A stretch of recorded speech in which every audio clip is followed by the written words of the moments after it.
매력적인 사람들의 대화의 기술. 여전히 서툰 어른입니다. 사이토 다카시. 밝은 사람 주변에 사람이 모여든다.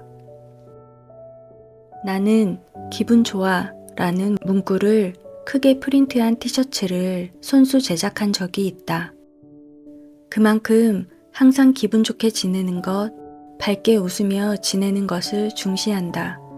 신기한 것은 의도적으로 좋은 기분을 유지하는 연습을 계속하다 보니 어느 순간부터 전혀 웃지 못할 상황에서도 미소가 떠오른다는 것이다.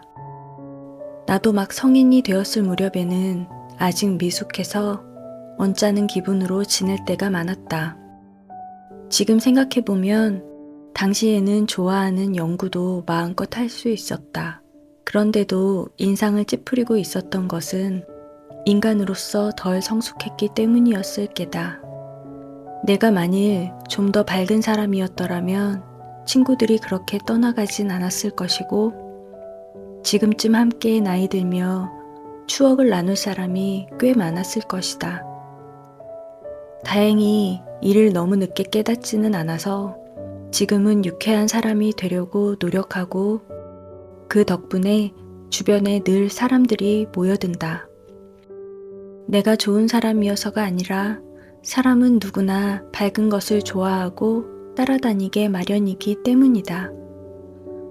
그러니 어른이라면 기분 상하는 일이 있더라도 스스로 감정을 조절해 좋은 기분을 유지해야 한다. 정 힘들 때는 기분 좋아 라고 새겨진 티셔츠를 입고 있다고 생각해보자.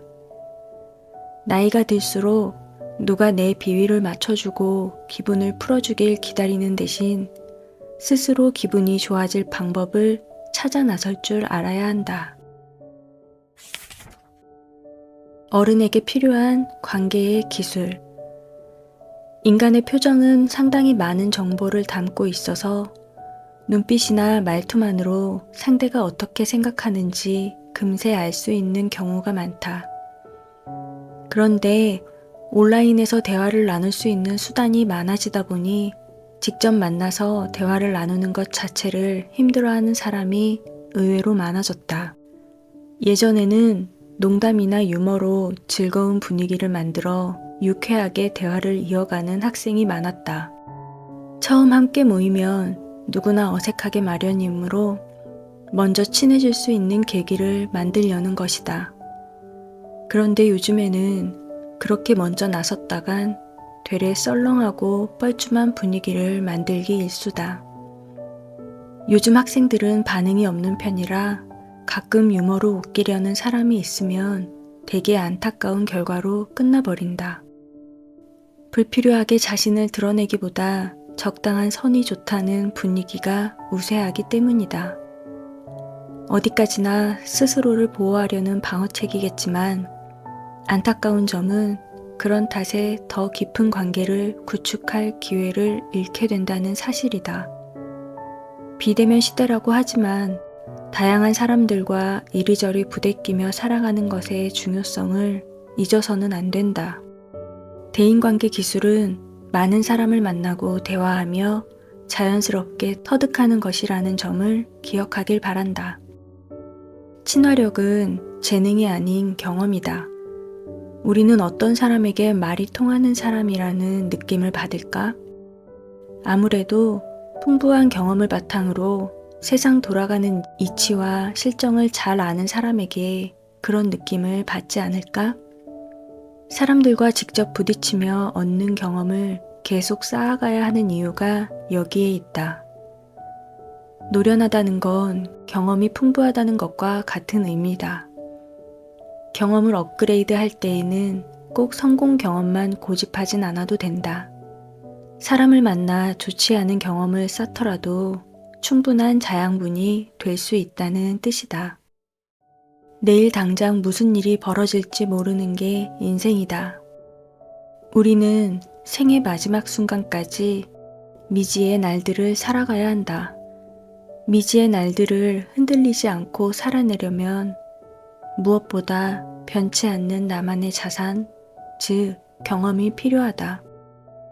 인생의 경험을 더하기 위해서도 사람들과 만나 적극적으로 친화력을 발휘해보자. 그렇게 조금씩 친화력을 발휘하다 보면 당신도 어느새 대인관계의 고수가 되어 있을 것이다. 마음을 얻는 지혜, 경청. 어른이 갖춰야 할 소양 중 하나가 경청이다.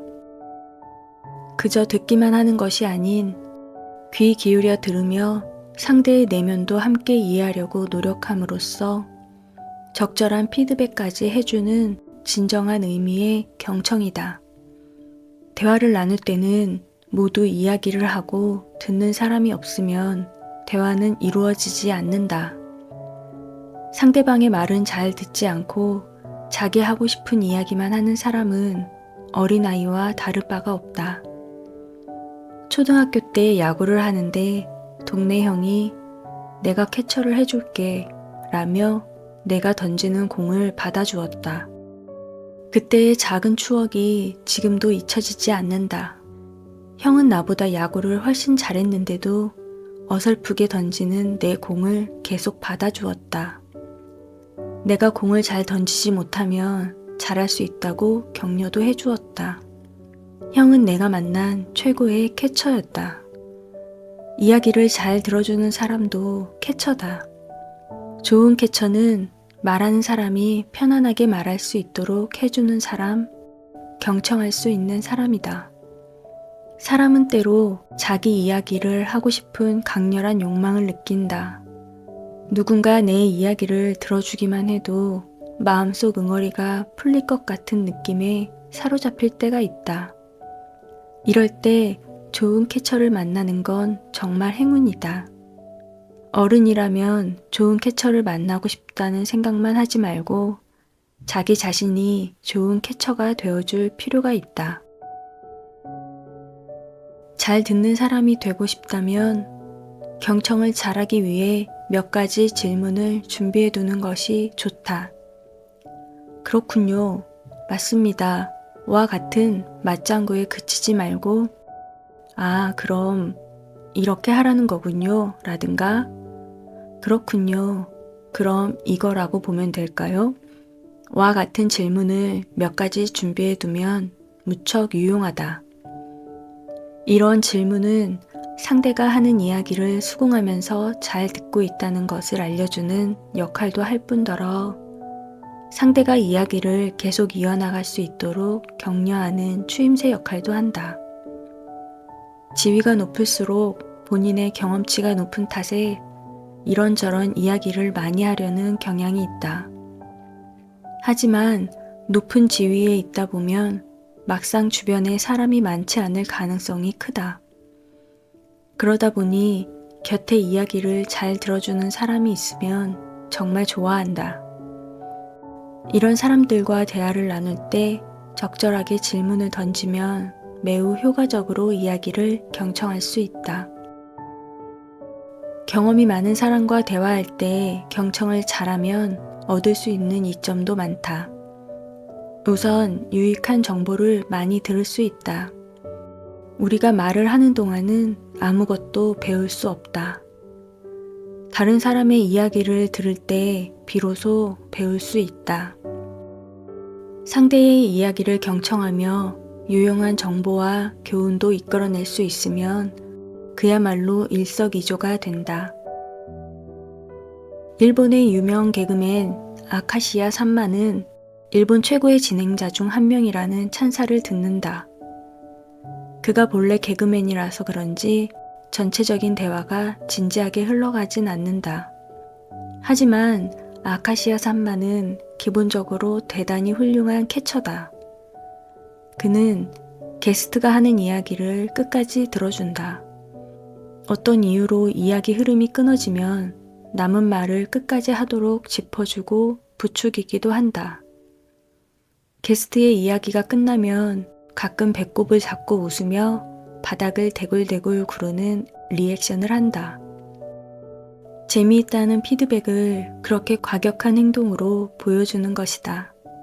그런 리액션을 본 출연자는 신이 나서 더 많은 이야기를 술술 풀어놓는다. 토크쇼를 시청하는 사람도 훨씬 즐겁게 몰입할 수 있다. 그는 게스트를 기분 좋게 해주는 훌륭한 캐쳐이자 경청할 줄 아는 사람이다. 그것이 바로 그가 오랫동안 최고의 진행자로 사랑받은 비결이다. 타인의 이야기를 듣는다는 것은 사실 전문적인 기술이 필요한 행위다. 상대가 하는 이야기를 잘 이해해서 어떤 피드백을 하는 것이 좋은지 판단할 수 있어야 한다. 그래야 적절한 리액션과 함께 이야기를 경청하고 있음을 보여줄 수 있다. 상대의 이야기를 경청하다 보면 상대가 신이 나서 이야기를 이어가는 모습을 보게 되는데 이것이야말로 경청자가 누릴 수 있는 즐거움 중 하나다. 즐겁기만 한 것이 아니라 세상을 보는 눈이 넓어지고 인생이 더 풍요로워지는 이점까지 얻는다. 야구에서 피처와 캐처 모두 중요하듯 대화에서도 말을 하는 피처와 말을 받아주는 캐처가 모두 중요하다. 대인관계를 잘 하고 싶다면 경청하는 습관을 생활화해보자. 그렇게 조금씩 경청하는 태도를 보이다 보면 당신도 어느새 대인관계의 고수가 되어 있을 것이다. 여전히 서툰 어른입니다. 사이토 다카시. 선책방 이야기. 한 TV 프로그램에서 어떤 분이 이런 말씀을 하셨습니다. 사람들의 대화는 두 가지로 구분된다. 말하고 있는 사람과 말을 하려고 기다리는 사람. 사람들은 너무 말을 하고 싶어 하고 그래서 AI에게 의존하기까지 하는 시대가 되었습니다. 그런데 앞으로는 경청을 잘하는 사람이 큰 돈을 버는 시대가 올 거라고 생각합니다. MC 유재석 님도 경청이 가장 매력인 사람으로 꼽히잖아요. 우리의 실생활에서도 경청을 잘하는 사람들은 점점 줄어들고 있고 그 이상의 수요는 늘고 있고 그래서 어떤 사람들은 특별한 병이 없어도 정신과에 가서 상담을 받으며 자신의 이야기를 하기도 한다고 합니다. 내가 아무런 재능도 없어서 앞으로가 고민이고 막막하다면 경청을 하는 습관을 들여보세요. 심리학을 조금 공부하면 더욱 좋고요. 그렇게 사람들의 이야기를 진심으로 들어주다 보면 대인관계도 좋아지고 다양한 경험과 지혜도 쌓이게 되고 그러면서 그것이 당신의 직업이 될 수도 있습니다. 오늘은 사이토 다카시의 여전히 서툰 어른입니다를 읽으며 대인관계 고수가 되기 위한 방법을 알아봤습니다. 나이가 들면 자동적으로 대인관계를 잘할 수 있게 될 줄 알았는데 사람에 대해 많이 알면 알수록 더 어려워지는 것이 인간관계인 것 같습니다. 그래도 어른이 된 만큼 어른답게 살아가려면 힘들어도 배우고 익혀야 하는 것 같습니다. 도움이 되었기를 바랍니다. 듣다가 잠드신 분들은 좋은 꿈 꾸시고 행복한 아침을 맞이하셨으면 좋겠습니다. 들어주셔서 감사합니다. 따뜻한 위로가 필요한 밤, 선책방.